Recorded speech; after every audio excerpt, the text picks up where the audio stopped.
कुछ है विचारणीय?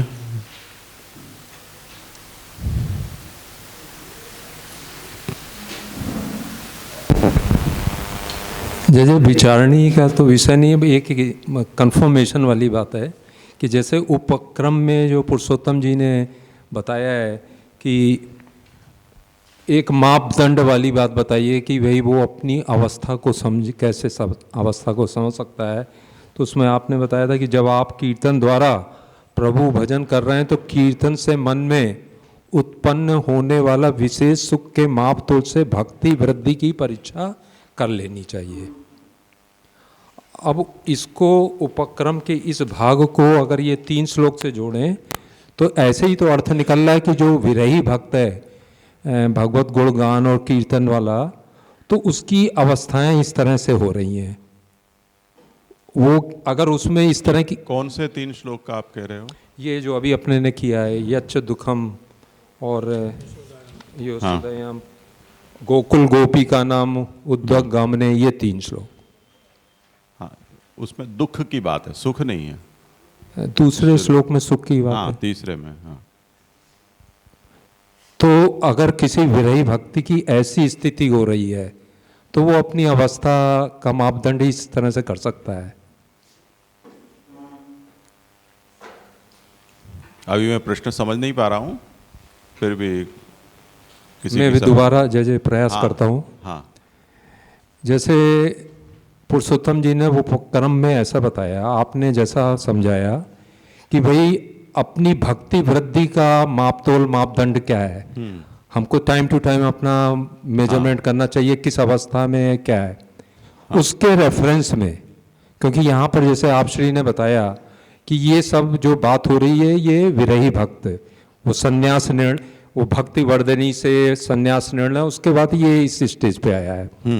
तो वो जो विरही भक्ति की अवस्था है जिसको अपने अधिकार बोल रहे हैं, उत्तम अधिकार, मध्यम अधिकार और प्रथम अधिकार, इस तरीके, तो वो अवस्था, उस विरही भक्ति की अवस्था का मापदंड तो ऐसे ही तो पता लग रहा है, उसकी उत्तमता से, उसकी मध्यमता से, उसकी प्रथम कक्षा से। तो अगर किसी विरही भक्ति के साथ इस तरह की अवस्था हो रही है तो उसको अपना समझ लेना चाहिए, इसका ये मापदंड है। ये ठीक समझ रहे हैं ऐसा? हाँ, हाँ, ये तो ठीक है। जय, एक और करूं? यहाँ जो है वो आशंसा से उसका निरोध किस प्रकार पर का है और कहाँ तक पहुँचा है, ये पता चलता है, उसकी कैसी अभिलाषा प्रकट हुई है। क्योंकि अभी न तो उस प्रकार का दुख का अनुभव हो रहा है, न सुख का हो रहा है, न सुमहान उत्सव मन में प्रकट हो रहा है जो स्मरणात्मक है। तो विरहानुभवार्थ वो त्याग करके जब भगवत प्राकट्य की उसको अभिलाषा हुई है, उसे ये पता चला कि भगवत प्राकट्य का मूल भक्त का दुख है, तो बिना दुख के भगवान प्रकट नहीं होते हैं, तो वो दुख मेरे में कैसे आए, जैसा कि पूर्व भक्तों में देखा गया था। यदि ऐसी आशंसा जग रही है तो वो प्रथमाधिकारी है, यानी उसका निरोध उस प्रकार का है। इसी तरह सुख और आगे जाकर और स्मरणात्मक मन में उत्सव का होना, उसकी अभिलाषा। हाँ, आप कुछ करें। शंका ये थे मन में कि, शंका नहीं, जानना था कि प्रेमासक्ति के बाद जो व्यसन अवस्था है उसके बाद की आती अवस्था जो निरोधावस्था है, तो व्यसनावस्था की प्रगाढ़ता को ही या उच्चतम जो व्यसनावस्था है उसको ही निरोधावस्था मानना जाना चाहिए या उससे भिन्न है ये?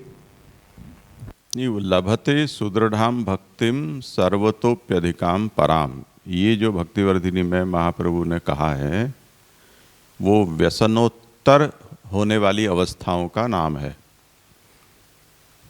तो जो इस प्रकार से भगवान में जिसको व्यसन हो गया है वो अब परा सुदृढ़ा सर्वतोप्यधिकाम, इस प्रकार की वो भक्ति को प्राप्त करेगा। तो पुरुषोत्तम जी ने वहाँ ये प्रश्न उठाया है कि उसका नाम आचार्य चरण नहीं बता रहे हैं। भक्तिवर्धिनी में जैसे व्यसन बता दिया, आसक्ति बता दी, स्नेह बता दिया, अब व्यसन के बाद जो अवस्था होने वाली है भक्त की, उसके नाम का निर्देश भक्तिवर्धिनी ग्रंथ में नहीं मिलता है, न ही संन्यास निर्णय में प्राप्त होता है। तो वो किस प्रकार की वो पराभक्ति होगी जो व्यसन के बाद प्राप्त होगी, वो निरोध लक्षण ग्रंथ में बताया जा रहा है। यानी वो निरोधात्मिका होगी, जो भी होगी सो। तो व्यसनोत्तर जो कृतार्थता है वो निरोध है, ऐसा समझकर चलो। पर इसमें प्रकार भेद दो तरह से होते हैं। जो गुणगान की प्रणाली से जिसको व्यसन सिद्ध हुआ है, उसकी व्यसनोत्तर निरोध जो होगा वो सर्वात्म भाव रूपा होगा। और गृह सेवा की प्रणाली से, तनुवितजा की प्रणाली से जिसको मानसी की सिद्धि हुई है, उसका पृथक प्रकार से होगा। उसको सर्वात्म भाव की आवश्यकता या तद्रूपा उसकी अवस्था होनी आवश्यक नहीं है, क्योंकि उसकी जो भक्ति है वो स्वास्थ्यपूर्ण है। भगवान का संयोग भी प्राप्त है, अनवसर में वियोग भी प्राप्त है। इसके कारण उसको व्यसन की आवश्यकता नहीं है। वो उसकी अवस्था व्यसन रूप नहीं होगी, पर चित्त की निरंतर भगवत प्रवणता रूप होगी। अब उसे क्या होगा कि उसकी जो सेवा है वो सेवा आधिदैवी की सेवा में परिवर्तित होगी। तब उसे निरोध लक्षण में जब समापन में वो विषय आएगा तब उस पर और भी विचार करेंगे। पर सेवा फल के साथ के हम जोड़ें उसको, तो उसको अलौकिक सामर्थ्य की प्राप्ति कही जाएगी। वो उसकी सेवा की आधिदैविकता है। तो ये अवस्था वहाँ से आगे बढ़ेगी, पर उसके नाम बदल जाएंगे।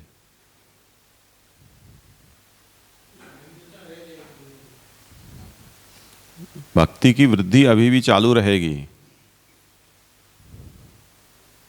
पर उसे भक्तिवर्धिनी ग्रंथ में महाप्रभु उसको व्यसन नहीं कहेंगे,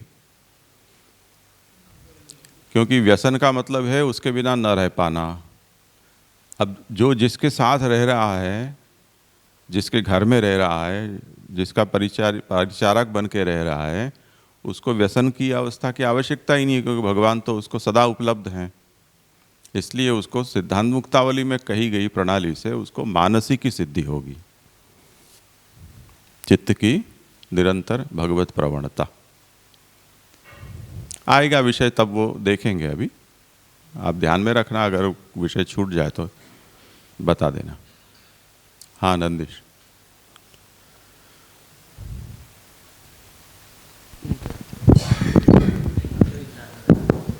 हाँ जी, यहाँ पे ये हरिराय जी महाप्रभु जी का जो वो मत है ना, वो थोड़ा समझ नहीं आ रहा है, क्योंकि वो उनके ऐसा मैं समझ रहा हूँ कि उन्होंने ये ऐसा कहा कि ऐसा भाव ही दुर्लभ है, और ये सिर्फ महाप्रभु जी ने अपने लिए ही कहा है। तो अगर ऐसा मानेंगे तो फिर तो बाकी पुष्टि जीवों को वो जो मोरल भी पुष्ट नहीं होगा और फल भी तो नहीं मिलेगा ना। अगर निरोध नहीं हो रहा है तो फिर वो समझ में नहीं आ रहा है थोड़ा कि ऐसा एक्सट्रीम क्यों, मतलब कहा ऐसा उन्होंने। तो उसका अधिकार आधुनिकों को है ही नहीं, हरिराय चरणों के मत के अनुसार। तो मोरल बूस्ट ना हो तो मत हो, जिसमें आपका अधिकार ही नहीं है, तो ऐसी अनधिकार चेष्टा करने की जरूरत क्या है। श्री महाप्रभु इसीलिए वो बता देना चाहते हैं कि इतना तुम इसमें ज़्यादा उत्साहित मत हो, ये तुम्हारे बस की बात नहीं है। निरोध नहीं, ये जो तीन बातें कही ना आशंसा की, वो 3 श्लोक तक पुरुषोत्तम जी ने ये तुलना बताई है मतों की। आशंसा में स्पष्ट शब्द ये है ना कि मैं मनसि क्वचित मम क्वचित, तो उसमें मत शब्द का प्रयोग है, वो मत शब्द का मतलब महाप्रभु अपने आप के लिए कह रहे हैं।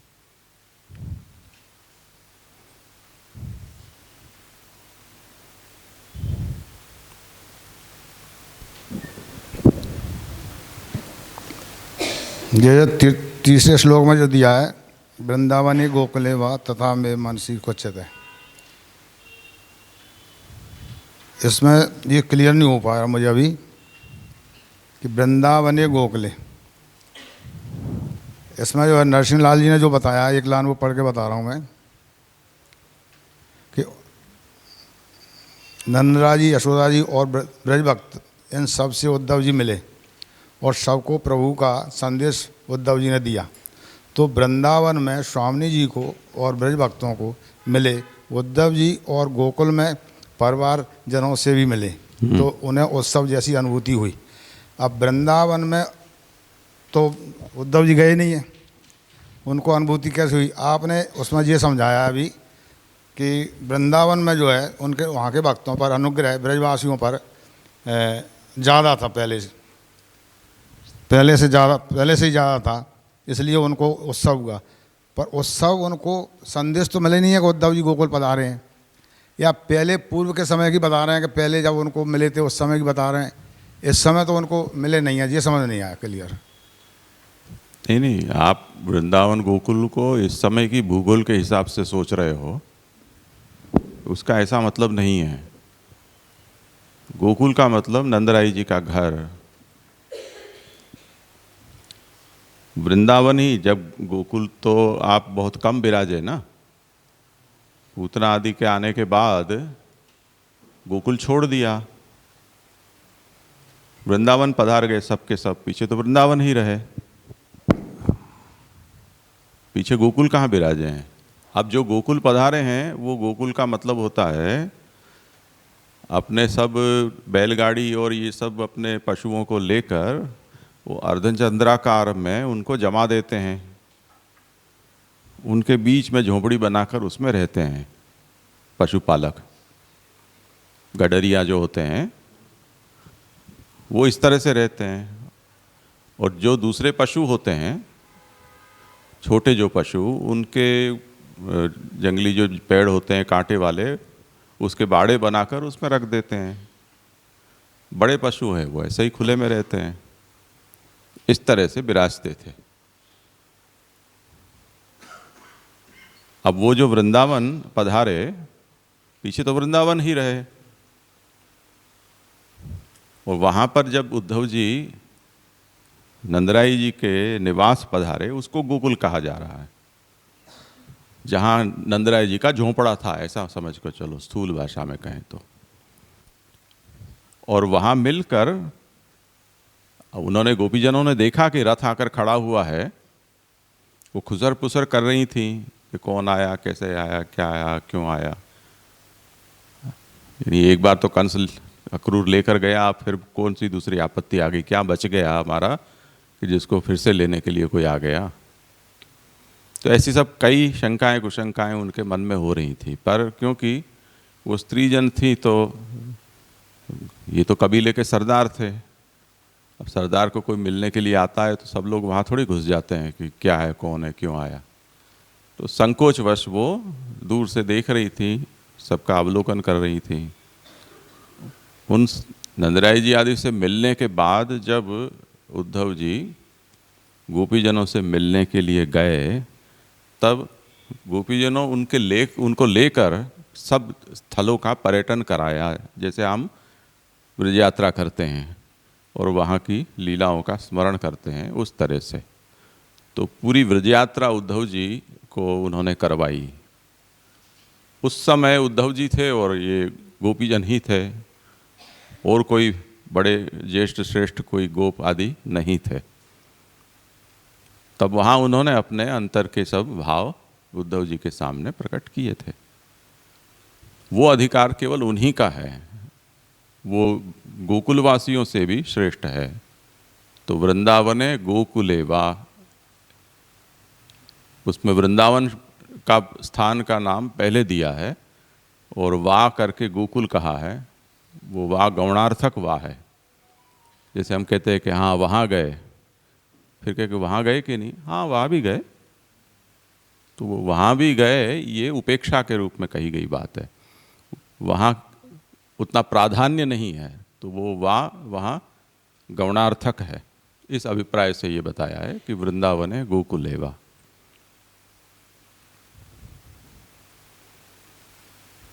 हम लोगों को अक्सर पूछते हैं चार धाम यात्रा गए, हाँ केदारनाथ गए, हम तो तुंगनाथ गए थे।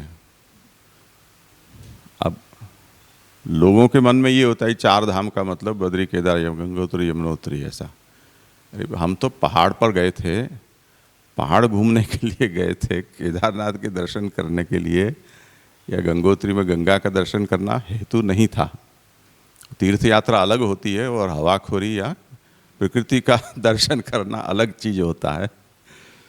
तो तीर्थ यात्रा के नियम से जाएं तब तो फिर पुरोहित को साथ लेकर सभी व्रत नियमों का पालन करते हुए वहाँ भी उनके द्वारा पूजन आदि कराना, उपवास करना, दान आदि करना, तर्पण करना, जाकर मुंडन कराना, ये सब जो तीर्थ के नियम हैं उनका पालन करना होता है।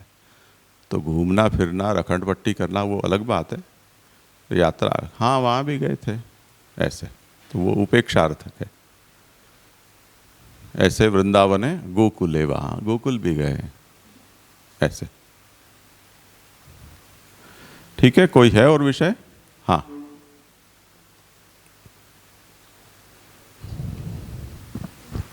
जी, यहाँ जो 3 प्रकार के बताए अधिकारी, जो प्रथम अधिकारी है तो उसको दुख है, लेकिन उसको अभी तक प्रभु के दर्शन नहीं हुए हैं। दुख बराबर नहीं है, विरही है। हाँ, विरह का दुख है नहीं, वो नहीं है अभी, उसको आकांक्षा करनी है, ऐसी आकांक्षा करनी है। ओके, वो है। और जो दूसरा है मध्यम अधिकारी, उसको प्रभु का दर्शन हुआ है और वापिस प्रभु तिरोहित हो गए हैं, ऐसा है ना? उदाहरण में जो दिए हैं वो ऐसे हैं, पर जिनको उपदेश दिया जा रहा है उनमें इसमें से कुछ भी नहीं है। तो उसमें क्या समझना एक्चुअली, वो दूसरे और तीसरे में जो एक्जेक्टली समझना क्या, वो बराबर समझ में नहीं आ रहा है। वो क्या उसमें हमारी क्या चर्चा हुई ना, आंतर सुखानुभूति, जो आंतर अनुभूति है, तो भगवान का जो भावात्मक स्वरूप है वो उस विरही भक्त के अंतःकरण में स्थित है, पर बाह्य वियोग है। तो वो उनके प्राकट्य के लिए या प्रकट होकर उनको सुख प्रदान करे, ऐसी वो अभिलाषा रखता है।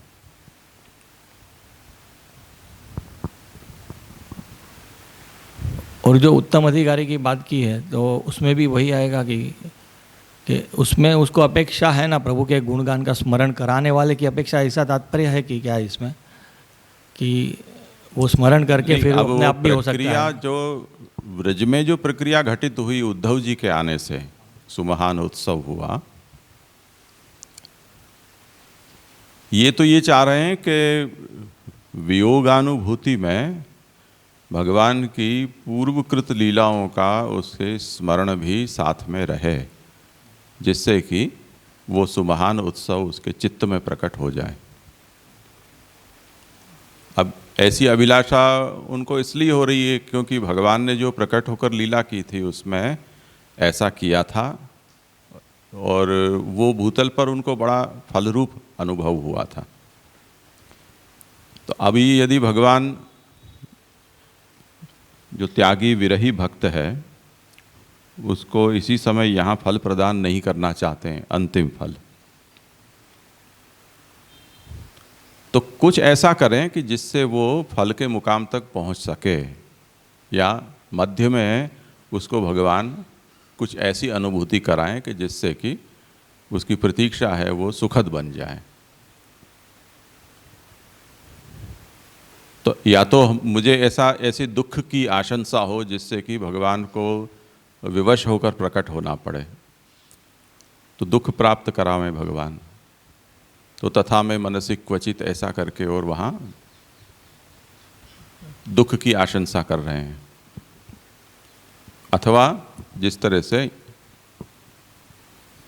तीनों को वहाँ सुख प्राप्त हुआ उस तरह से सुख की अनुभूति हो, अथवा उद्धव जी के आने पर उत्सव हुआ था ऐसा कुछ हो। अब ये तीनों ही अधिकारी अलग अलग भी हो सकते हैं और एक ही व्यक्ति को अवस्था भेद से भी इस प्रकार की अनुभूति हो सकती है, ऐसा सोच सकते हैं।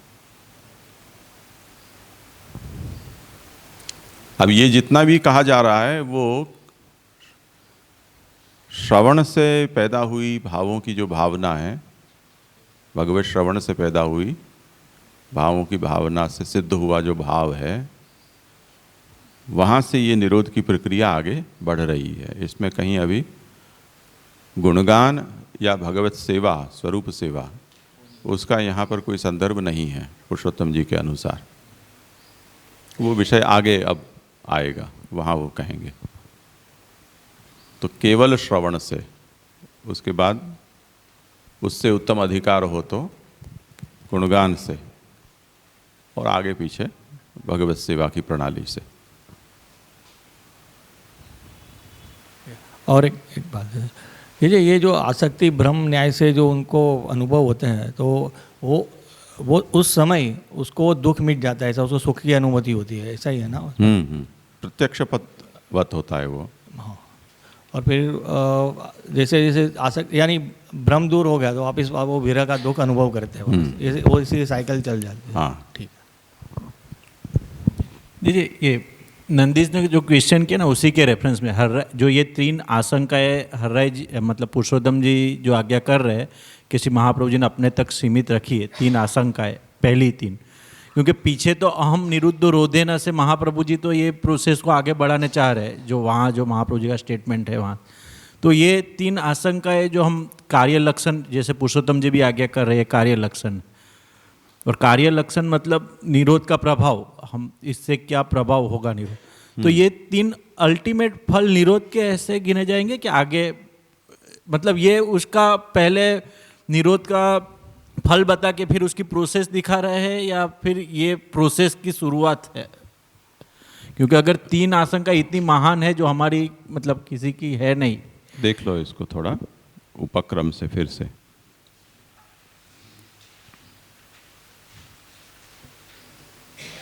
उपक्रम में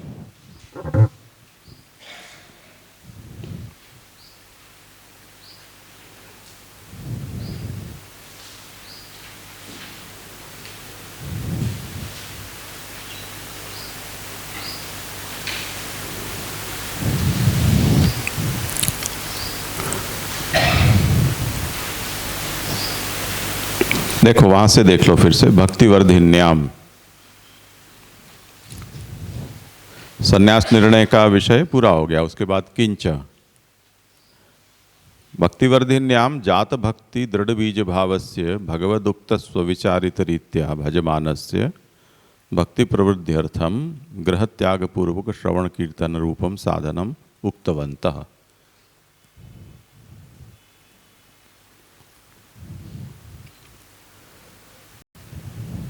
ये सबसे पहला त्यागात श्रवण कीर्तनात्, ठीक है। उसके बाद अदृढ़ बीज भावस्य तु गृहे स्थित्वा पूजा श्रवणादिभिः स्नेहासक्ति व्यसन पर्यंतम उपायम तेन कृतार्थत्वंच उक्त्वा। आगे ये बताया, यदि बीजदाढ़ प्रकारस्तु गृहे स्थित्वा सधर्मतः व्यावृत्तो भजेत कृष्णम पूजया श्रवणादिभिः। इस तरह से करने पर आगे जाके उसे भी श्रेष्ठ परम भक्ति की प्राप्ति होगी। अग्रे त्याग करणादेह आवश्यकत्वम उक्तवन्तः। ये विषय हमारा अभी पेंडिंग है, मूल को देखकर इस पर विचार करेंगे कि श्री पुरुषोत्तम चरण गृह सेवा परायण हैं, उसे भी मानसी या उत्तम भक्ति सिद्ध होने पर सेवा छोड़कर त्याग करने का मत के हैं या नहीं, वो उनके मत को देखकर अपन कहेंगे। पर जो व्यावृत्त है, तो जिसने श्रवण से या कीर्तन से या श्रवण कीर्तन दोनों के सहारे अपने भाव को व्यसन पर्यंत बढ़ाया है, उसे आगे जाकर गृह त्याग करने की आवश्यकता वहाँ बताई है। वहाँ पर ये प्रश्न होता है कि फिर भक्ति वृद्धे है किम स्वरूपम, जो लभते सुदृढ़ाम भक्तिम सर्वतोप्यधिकाम पराम, ये जो बढ़ी हुई भक्ति है उसका क्या स्वरूप। ये आकांक्षा होती है। उसके बाद सेवा फल का संदर्भ आया, उसको हम छोड़ दें। अब भगवान जब अवतार दशा में क्या करते हैं कि भगवान अपनी लीलाओं का दर्शन, अपने स्वरूप का दर्शन कराकर भक्त के प्रपंच को भुला देते हैं और उनको अपने में आसक्त कर देते हैं, और क्रमिक रूप से भगवान उनका उद्धार करते हैं। ऐसी लीला अवतार काल में होती है। अनवतार काल में क्या होता है, तो वो कहते हैं कि इदानीम अनवतार दशायामपि श्रवण कीर्तनादि गोचराभिः गुण लीलाभिरेव क्रमेण निरुन्धानो जीवान उद्धरति। तो गुणकृत निरोध भी अवतार काल में होता है। जैसे स्वरूप से, लीला से होता है, उसी तरह से गुणगान से भी भक्तों का निरोध होता है अनवतार काल में।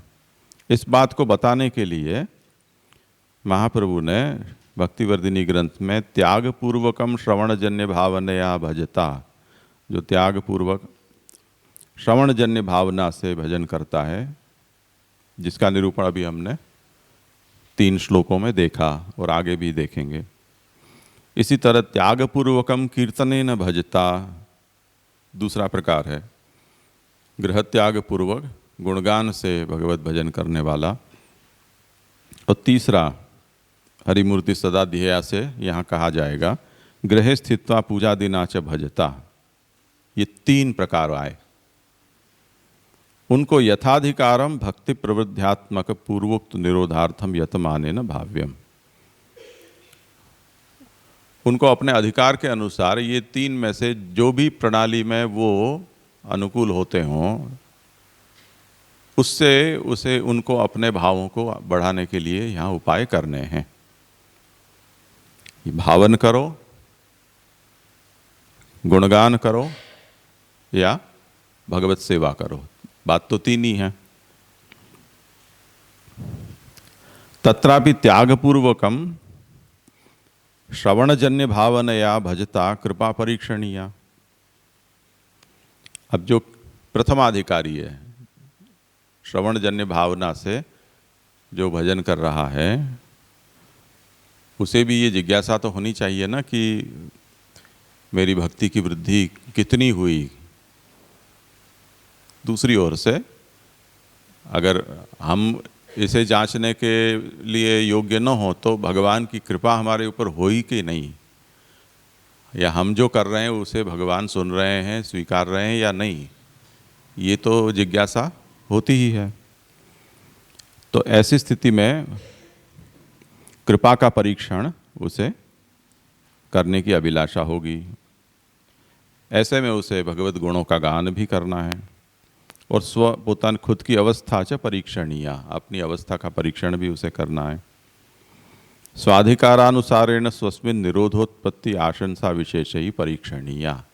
अब ये परीक्षण कैसे होगा, तो महाप्रभु यहाँ समझाते हैं कि भगवत भावन करते हुए या गुण कीर्तन करते हुए या सेवा करते हुए आप कर रहे हो, उसमें अगर आपने भावों की भावना करते हुए अपने भाव को बढ़ाने का प्रयत्न कर रहे हो, तो अब आपकी आशंसा का क्या स्टेटस है इस समय, आप क्या चाह रहे हो। इससे आपकी अवस्था का परीक्षण होगा। जैसे आजकल ये सब सोशल मीडिया में और जितने भी होते हैं वो टीआरपी देखते हैं ना, कितनी हिट उसको कई, उससे लोगों की कौन से विषय में कितनी उत्कंठा रुचि है वो पता चलता है। तो यही तो उसकी आशंसा ही तो वो देखते हैं। तो उस आशंसा के हिसाब से फिर वो अपने डेटा है वो रिलीज करते हैं उस दिशा में कि भाई यहाँ हाल इस क्षेत्र में इस विषय को नेट पर सर्च किया जा रहा है, तो उसका फ्लो यहाँ बढ़ाओ, उसके एडवर्टाइजमेंट्स हैं वो सब यहाँ डाइवर्ट करो, तो वहाँ इन लोगों का धंधा चलेगा। तो ये आशंसा है। तो वो आशंसा से हमें अपने भाव की वृद्धि कहाँ पहुँची है उसकी परीक्षा करेंगे, उस अनुसार हमें प्रभु की उसके करस्पॉन्डिंग कृपा है उसका भी अंदाज होगा। तो वो बात बताते हैं, कृपा च परीक्षणीय। तो अब ये कृपा का परीक्षण जिस तरह से हो रहा है वो, और अपनी भाव की स्थिति कहाँ तक पहुँची है भक्ति की वृद्धि के रूप में, जो भक्तिवर्धिनी ग्रंथ में हमें कोई साफ नहीं चित्र समझ में आ रहा है, वो यहाँ पर पुरुषोत्तम चरण कहते हैं कि महाप्रभु ने ये निरोध के लक्षण के रूप में इन बातों को कहा है। तो हर प्रसंग में, हर श्लोक में आपने इस बात को कहा है। जैसे प्रथम श्लोक के उपक्रम में हम देखें कि अतः तादृश निरोधस्य प्रस्तूयमान दुःखाशंसा रूपम तद भावना रूपम च कार्य लक्षणम इति प्रथमम तदाहु। जो प्रपंच विस्मृति पूर्वक भगवदासक्ति, उसकी अधिकता और भगवत विरहजन्य जो दुख है, उस अतिशय दुख के कारण जो भक्ति बढ़ी हुई पता चलती है, तो ऐसा जब निरोध जिसके भीतर प्रकट हो रहा है, उसमें तद दुखम स्यात् मम क्वचित, ऐसे दुख की आशंसा प्रकट होगी। ये तात्पर्य है। तो जैसे लोग भ्रमर गीत गाते हैं, गोपी गीत गाते हैं, आज भी भले ही उसका अर्थ तात्पर्य बहुत ज़्यादा नहीं समझते हैं, फिर भी इतना तो जानते ही हैं कि कुछ भगवान के तिरोधान होने पर गोपीजनों ने गुणगान किया था। तो उस तरह से वो उसी पद का गान करते हैं जो बहुत ज़्यादा प्रचलित है, पुष्टि मार्ग में तो बहुत प्रचलित है। वो क्यों ऐसा है वो गान करते हैं? वो इसी आशय से तो गान करते हैं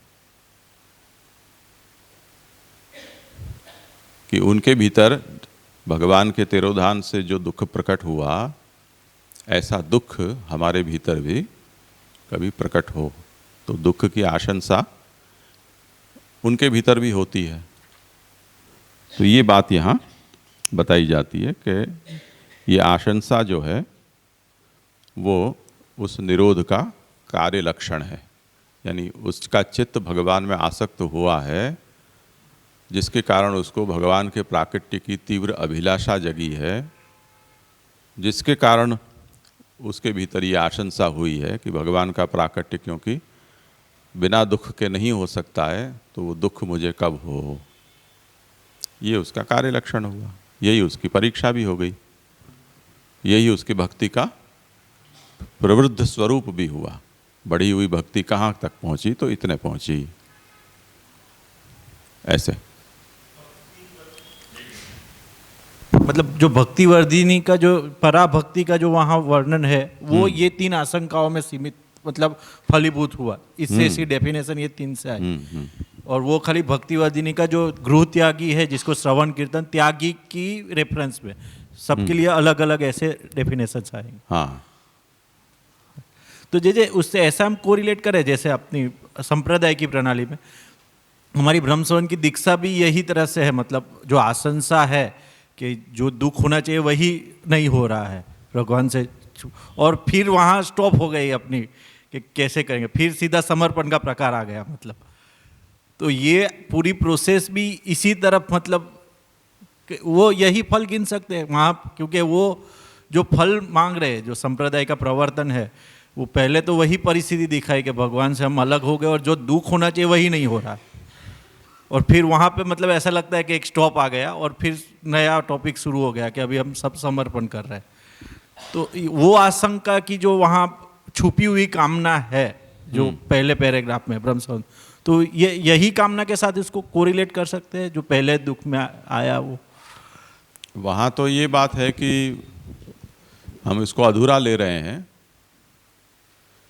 पर गद्य में जो बात कही जा रही है कि मैं कैसा हूँ तो मैं ऐसा हूँ, वहाँ तक आत्मनिवेदनकर्ता के स्वरूप के विषय में जब वहाँ जो दो चार पंक्तियाँ कही गई हैं, वो क्योंकि इस बात को हम टुकड़ों में तो कर नहीं सकते। जैसे शादी ब्याह की विधि में तो ऐसा होता है कि सब टुकड़े टुकड़े में विधि चलती है, और ब्याह के बाद भी चलती रहती है विधि समय समय पर नैमित्तिक कर्मों के रूप में। ऐसा प्रकार अपने यहाँ आत्मनिवेदन ब्रह्म संबंध का नहीं है। तो एक बार जो विधि का स्वरूप है वो संपन्न हो जाता है दीक्षा के रूप में,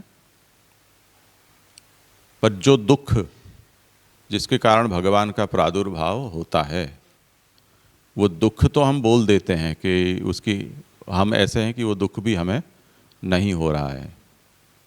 तो ऐसा निवेदन तो प्रभु को हमने कर दिया। उसके बाद हम समर्पण करेंगे, ये बात हम सब कह देते हैं, प्रभु कैसे हैं, क्या है, हम अब हमारा क्या स्वरूप हुआ, आप हमारे क्या लगते हो, ये सब हम प्रभु को निवेदन कर देते हैं। पर प्रक्रिया में तो ये बात है कि आपने जब अपना दुख प्रभु के सन्मुख प्रकट किया, जिसी को हम कहेंगे आत्मनिवेदन किया आपने, उसके बाद भगवान का प्राकट्य तो होता है ना। तो वो गुरु वही तो जन्म प्रकरण के श्लोकों से प्रभु को पुष्ट करके और उसके माथे पधराता है, और वही जन्मोत्सव वो पुष्ट करने की विधि है, जिसमें चारों ही प्रकरणों के सब की सब विधि विधान वहाँ किए जाते हैं, उन भावों से भगवान को वहाँ भावित किए जाते हैं। तो वहाँ प्राकट्य हो गया। तो यच्च दुखम यशोदाया नंदादीनांच गोकुले गोपिकानांच दुखम तद दुखम स्यात् मम क्वचित। जैसे ही वो हुआ सो प्रभु तो प्रकट होके ठाकुर जी गुरु के द्वारा पधराए गए आत्मनिवेदी को, तो अब वो प्राकट्य हो गया।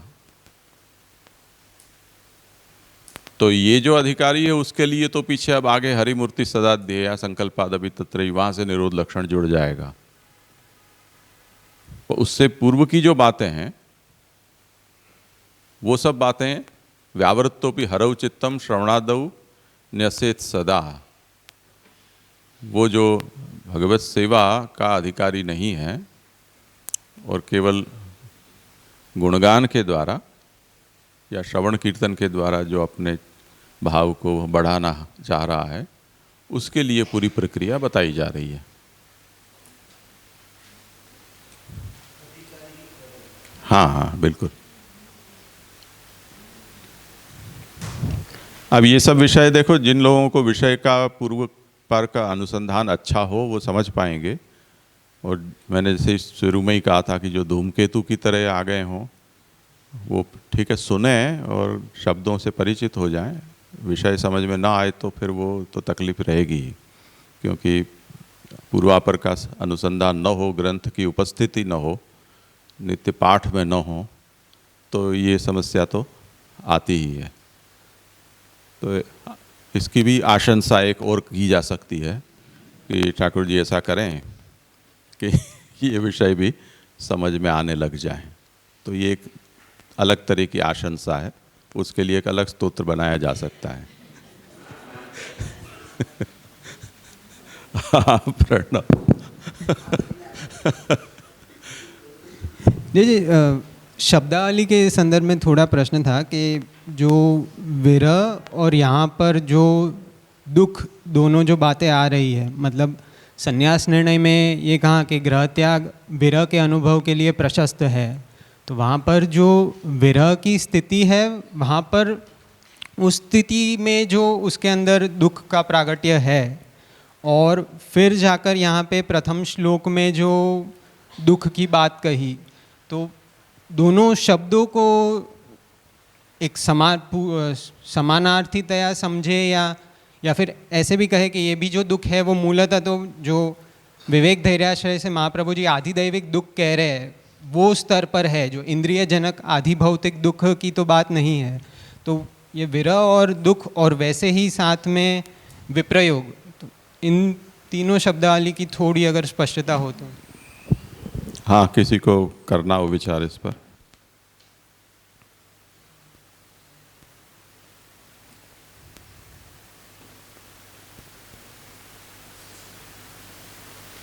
प्रणव के प्रश्न पे किसी को कुछ कहना हो।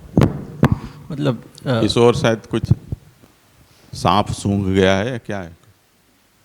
बम्पर जा रहा है, क्या विषय है? हाँ बोलो। मतलब जे एक बात, मतलब जे श्यामू शास्त्री के वचनामृत में सुना था, एक दूर होना और एक दूर होने का एहसास होना, ये दोनों में जो फर्क है, मतलब जो भगवदीय का जो पहले दृढ़ बीज भाव वाले का बात क्या विरही अवस्था है, त्यागात श्रवण, मतलब उसका व्यसन है, और वो विरह तो है प्रभु के वियोग में, लेकिन जो विरह का दुख है, लेकिन वो भी एक आकांक्षा की कमी है कि ऐसा दुख प्रभु कब देंगे, जो दुख की वजह से जो आनंद था उसकी आकांक्षा की ये बात है। वो विरह है प्रभु से अलग होने का, लेकिन अलग होने के दुख का सुख कब होगा, वो दोनों में जो डिफरेंस है, मतलब वो बात है। मतलब जे एक बार कहते हैं कि एक बार रियल में दूर होना और दूर होने का एहसास होना, तो वो दोनों का अगर इसमें इतना मतलब थोड़ा ख्याल आ रहा है। प्रणव। मतलब आप कहना चाह रहे हैं कि विरह की अवस्था है तभी मात्र दूर होना वो दुख है, और फिर जो यहाँ पर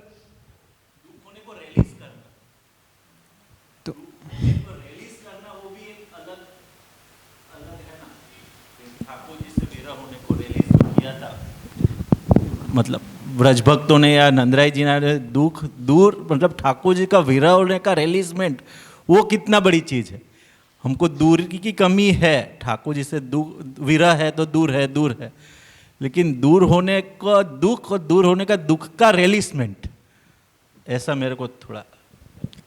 तो मतलब जो अधिकारी यहाँ है वो प्रथम में जो कहे वो तो उतना दुख हो, मतलब दुख का रिलीजमेंट जो आप कह रहे हैं वो चाह रहा है, पर मतलब जिनका यशोदा जी या नंदराय जी की बात कर रहे हैं तो वो तो उससे रिलिश करना नहीं चाह रहे, ऐसी मेरी समझ है। वो नहीं चाह रहे, लेकिन पुरुषोत्तम जी जो कह रहे हैं ना, मतलब पुरुषोत्तम जी ने दुख का क्यों कहा कि जन्म प्रकरण में जैसे भक्तों के दुख के कारण ठाकुर जी के प्रादुर्भाव का कारण बना, तो उस लेवल का दुख हो कि उसके कारण भगवत प्रागट्य हो, उस लेवल का दुख चाह रहे हैं ना, तो वो दुख का भी एक रिलीजमेंट है ना, कि इतना अच्छा दुख हो कि ठाकुर जी प्रकट हो जाए।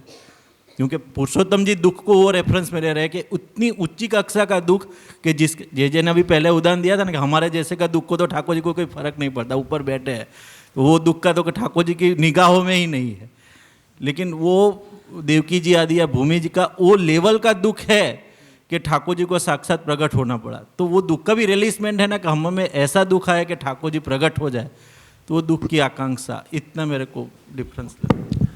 तो वहाँ पे मतलब आपके ये स्पष्टीकरण से ऐसा समझ आया कि जो विरह की बात संन्यास निर्णय में कर रहे हैं, वहाँ पे भी जो उत्तम बताए वो तो गोपीजन ही, मतलब वो ही गुरु है, वो बता दिया, तो उन्हें जो विरह का भी भाव है एक तरह से कहे तो उनके भाव से ही भावित है विरह भी वहाँ पर, तो वो विरह के अंदर भी मतलब वही फिर से वही प्रश्न के स्तर पे आ रहा हो कि वहाँ पर विरह के अंतर्गत जो दुख है वो, और यहाँ पर जो दुख कह रहे हैं, मतलब दोनों को एक भेद रेखा या कोई ग्रे एरिया समझ पाए वैसी, मतलब आप कह रहे हैं कि वो ग्रे एरिया रिलिशमेंट का है दोनों के बीच में।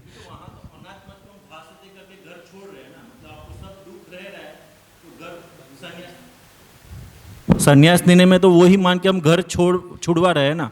फिर जे ने जैसे क्या कि भावो भावना सिद्धों की उसकी साधन प्रणाली बताई, घर छोड़ के करोगे क्या, सब लोग अनात्मक तुम देख रहे, तो अभी वो विरह है लेकिन उतना नहीं है, तो भावो भावना सिद्ध उसका साधन दिखाया, और भावो भावना सिद्ध क्या होगा, तो ये तीन से वो ये भाव भक्तों के जो साइलेंट था संन्यास निर्णय में, उसका ये तीन उत्तर आया। कौन से भावों का भावन का सिद्धन, वो जो वर्ड था, वहाँ तो विरह के अनुभव के लिए ही ग्रह त्याग है, वो विरह हो रहा है फिर ग्रह त्याग, मतलब विरह अनुभव करना है इसलिए ग्रह त्याग करना है, उस संदर्भ से बात आ रही है। विरह का अनुभव और विरह के अनुभव का एंजॉयमेंट, ऐसा मेरे को फर्क है। हाँ, मतलब इसको ऐसे समझ लो, मैं जैसे कि प्रश्न समझाऊं उस दृष्टि से कि जब भगवान का प्राकट्य नहीं हुआ था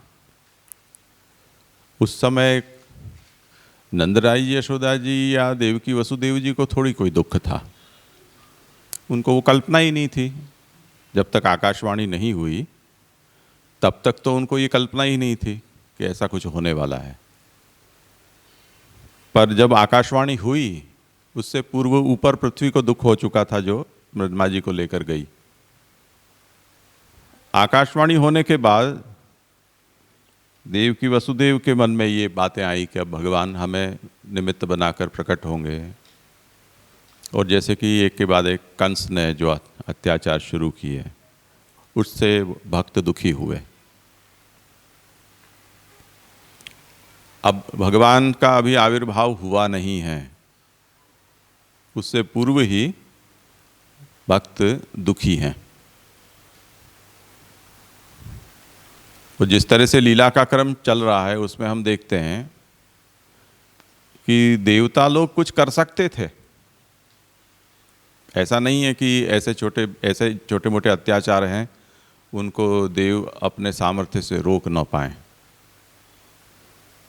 पर उन्होंने इसलिए उसे नहीं रोका कि अगर हम कुछ करेंगे तो फिर भगवान प्रकट नहीं होंगे, तो दुख को बढ़ने दो। तो बढ़ाना चाहते थे।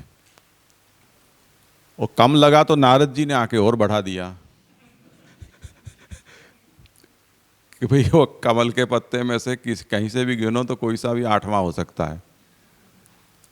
तो उन्होंने और बढ़ा दिया तो और ज़्यादा विकराल दुख हो गया। पहले तो बेचारा कंस 8वें की प्रतीक्षा में था ना, जब तक नारद जी ने नहीं कहा। इसलिए वहाँ ये भी बड़ा शास्त्रार्थ हुआ है कि आत्मरक्षा के लिए अगर किसी का वध करना पड़े तो उसमें गलत क्या है, उसमें कंस ने क्या गलत किया। अगर हमें भी आज कोई कह दे कि ये तुमको मारने वाला है तो हम भी तो कुछ तो करेंगे ही ना अपनी रक्षा के लिए। तो दुख को नारद जी ने बढ़ा दिया। तो ये जो दुख है वो एक तो भगवान अब प्रकट होंगे, फिर भगवान प्रकट हो गए, अब भगवान को कंस से भय होगा, वो देवकी जी का दुख। उनको छुपाकर वहाँ गोकुल पधरा जाना और किसी को कहना तक नहीं कि हमने इस तरह से अदला बदली कर दी है। और उसके बाद फिर से योग माया का कंस को यह कह देना कि काम तो हो गया है, तुम जिसके बारे में चिंतित थे वो।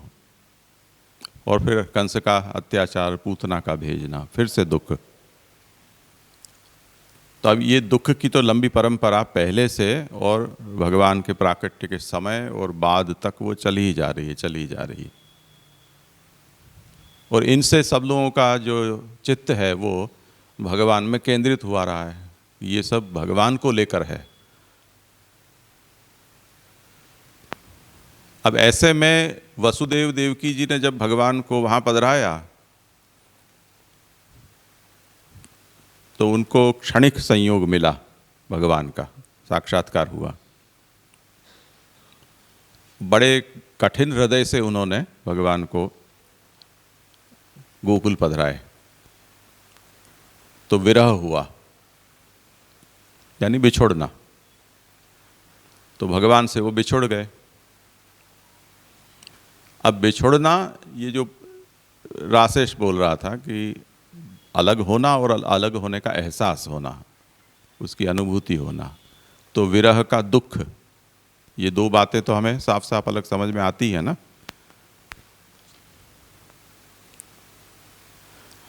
अब ये दुख ऐसा नहीं है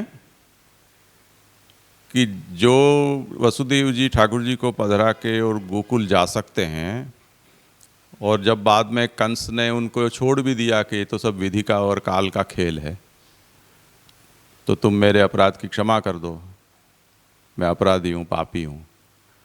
तो वसुदेव देवकी जी को तो मुक्त कर दिया उन्होंने। तब वो गोकुल जा सकते थे, पर उनके मन में दुख भी है, विरह भी है और साथ में ये भय भी है कि अगर हम वहाँ गए तब तो कंफर्म हो जाएगा कि श्री कृष्ण वहाँ गोकुल विराज रहे हैं। तो वहाँ नहीं गए, वो मथुरा में ही रहे, कंस के ही राज्य में रहे, उसी के आश्रय में रहे। तो ये जैसे एक उदाहरण है, ऐसे उसका उल्टा उदाहरण हम अक्रूर प्रसंग में भी ले सकते हैं कि इतने समय प्रभु वहाँ विराज रहे हैं, अक्रूर जी उनको लेकर जा रहे हैं, ब्रजभक्त यहाँ रोध हो रहे हैं। उनको अभी ये नहीं पता है कि ये केवल कुछ दिनों के लिए, कुछ कार्य के लिए पधार रहे हैं और फिर वापस आएंगे या नहीं आएंगे। वो तो यही सोचकर दुखी हो रहे हैं कि कंस जैसा क्रूर है जिसने बुलाया है, तो ठाकुर जी को परिश्रम देने के लिए ही उसने ये षड्यंत्र किया है। वापस नहीं पधारेंगे ऐसी उनके भीतर कल्पना नहीं थी। अब जब वहाँ भगवान ने सब कुछ शांति स्थापित कर दी, कंस वध हो गया, और अब जग जाहिर हो गया कि ये तो देव की पुत्र हैं, क्योंकि वहाँ उपनयन संस्कार भी हो गया और अब तो सांदीपनि के यहाँ भी भगवान को भेज दिया गया। तब तो अब कोई वापस आने की संभावना ही नहीं है। तो दुखी हैं, पर वो दुख अभी उस तरह का नहीं है कि जो हिलक के पद में अपन गाते हैं, जो हमने अभी सुबह कहा था कि लोक हंसो पर लो कही जाओ, क्या मिलूंगी निशान बजाएरी। तो गोकुल से मथुरा कितना दूर था। नंदराय जी कर देने के लिए मथुरा अनेक बार पधारते ही थे, तो इतना तो कोई दूर नहीं है। दान के पदों में भी आता है, ये जो दान आप ले रहे हो उसके ऊपर तो कंस का अधिकार है, आप कौन होते हो राजा। तो संवाद भी बड़ा रोचक है, मैं राजा हूं, वो कहे कंस राजा है। तो जा सकते थे, पर क्यों नहीं गए। उनके अंदर वो इतना धैर्य या इतना सात्विक भाव कैसे आ गया कि जो ठाकुर जी के मथुरा पधारने के समय इतना रोध हो रहे हैं, वो इतने पास में मथुरा है, वहाँ क्यों नहीं जा पा रहे हैं, क्यों नहीं जा रहे हैं, ये प्रश्न है ना। वो ही द्वारका भी जा सकते थे, कौन मना करता था। अगर सत्याग्रह करते कि सब मथुरा वासियों को ले जा रहे हो, तो हमने क्या अपराध किया, इतनी बड़ी जमीन आपने वहाँ परचेस कर ली है, तो समुद्र से, हाँ ऐसा ही है। तो अब गोकुल को वहाँ शिफ्ट करना वो कोई बड़ी बात थोड़ी थी। तो भगवान के साथ वो भी जा सकते थे। पर अब यहाँ हम देखते हैं कि वो दुख में कुछ अलग तरह की धीरता और स्थिरता दिखाई देती है, कि जो अब भगवान के गुणगान के सहारे, भगवान के विरह में वो टिके रह सकें, ऐसी स्थिति बन गई, जो कि यहाँ उद्धव जी वाले प्रसंग में बताया जा रहा है। तो पहले दुख